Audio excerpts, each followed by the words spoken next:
စားကြမဟုတ်တာကမှချင်းချင်းတက်ကြသူများလူတယောက်ရဲ့ဘဝမှာစားကြမဟုတ်တဲ့အရာတွေကိုမဖြစ်မနေစားသုံးခြင်းစိတ်ပြင်းထန်နေတယ်ဆိုရင်ဘယ်လိုခံစားရဆိုတော့ဒီနေ့မှာတော့စားတောင်းမဟုတ်တဲ့အရာတွေကိုမှဆွဲလန်းနေတဲ့လူစုရဲ့နက်နဲတဲ့ဘဝအကြောင်းတွေကိုကျွန်တော်ကမျှဝေပေးသွားမှာဖြစ်ပါတယ်အိမ်သာလုံးစက္ကူကိုမှစားကျင်တဲ့အမျိုးသမီးပထမဆုံးပြောချင်တာကတော့အသက်34နှစ်အရွယ်ရှိတဲ့အမျိုးသမီးပဲနာမည်ကတော့ကတ်ရှာလို့ခေါ်ပါတယ်သူကအသက်17နှစ်အရွယ်လေးကအိမ်သာလုံးစက္ကူတွေကိုစပြီးစားနေခဲ့တာပ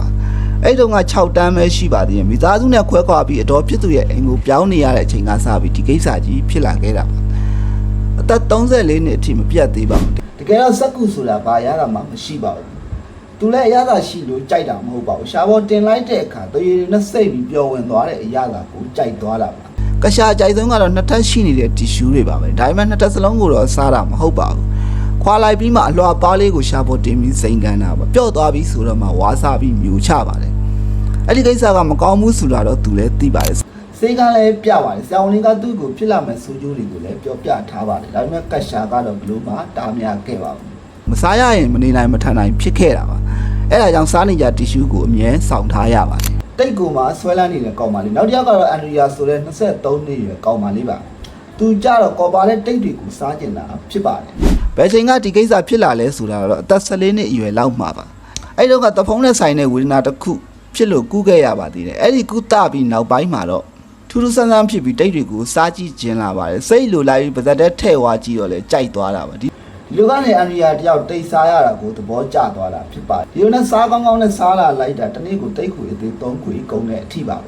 ဲပြောရရင်တချို့တွေပီကီဝါသလိုတိတ်တွေကိုစားနေတာပါအန်ရီယာရဲ့ဆွဲလမ်းမှုမေးကြည့်တော့တိတ်မှပါဝင်တဲ့ကော်လိုလိုကစစ်စစ်အထီးတွေကိုကြိုက်သွားတာလို့ပြောပါတယ်သူကြတော့အဲ့ဒီတိတ်တွေကိုမျိုးမချပါဘူးအဲ့ဒီစားပီကွေထွေးသလိုပဲထွေးခြင်းဟာထွေးထုတ်တာပါအဲ့ဒါကြောင့်အိမ်သားတွေနဲ့လည်းစကားခဏခဏများတတ်ပါတယ်ဒါပေမဲ့အန်ဒရီယာကတော့အဲ့ဒါကိုပြဿနာလို့မမြင်ပါဘူးတိတ်ဝါစားတဲ့အကျင့်ကိုလည်းပြင်ဖို့စိတ်ကူးရှိမနေခဲ့ပါဘူးသဲဝါနေရာမှာကျင်တဲ့ကောင်မလေးအသက်19နှစ်ရွယ်ဗီယာဆိုတဲ့ကောင်မလေးကတော့သဲဝါနေရာမှာကျင်နေပါတယ်ပုံမှန်လူတွေဆိုရင်သွားကျိန်းလို့ခံစားရမှာဖြစ်ပေမဲ့ဗီယာကတော့အေးဆေးပါပဲငယ်တုန်းကကမ်းခြေမှာသွားဆော့ရင်ပါဇက်တဲ့သဲဝင်ချိန်မှာဝါမိလာကစားပြီးအဲ့ဒီကျင်ကိုဆွဲလန်းသွားတာပါသူကလည်းအရသာကိုကြိုက်လို့မဟုတ်ပါဘူးဝါလိုက်ရင်ထွက်လာတဲ့တကြီးကြီးတန်ကိုဆွဲလန်းသွားလို့ပါသူကဝါပြီးမျိုးချတာတော့မဟုတ်ပါဘူးထွေးထုတ်တာပါနောက်ပိုင်းကျတော့အဲ့လိုအတန်ထွက်တဲ့ဘဲရာကိုမဆိုသူကစားကျင်လာပါတယ်ဥမာအပြင်ကြောက်တုံးသေးသေးလေးလိုမျိုးပါပဲနောက်ပိုင်းကျတော့အဲ့လိုအတန်ထွက်တဲ့ဘာကိုမဆိုစားကျင်လာပါတယ်သူ့အတွက်ကတော့ကြိုက်တဲ့အတန်ထွက်ရင်ဘာဖြစ်ဖြစ်ဝါစားမယ်လို့ဆုံးဖြတ်ထားတာပါ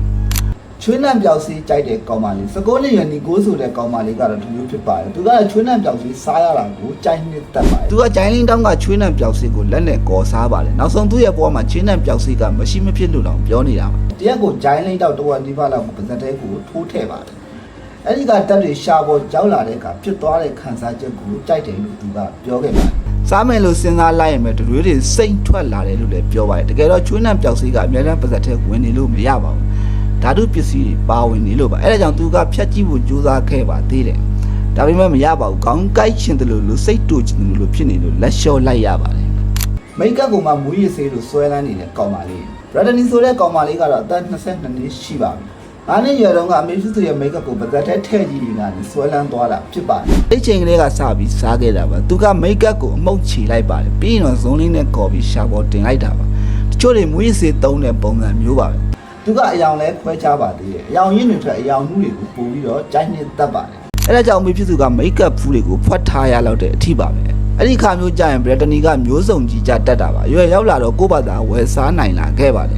်ဒါပေမဲ့မိတ်ကပ်ဆိုင်သွားတိုင်းပြဿနာတက်တာပါသူကမိတ်ကပ်ဖူးတွေကိုဖွင့်ရှာနဲ့ရှောက်ရက်ပြီးအရသာကိုစမ်းနေလို့ပါ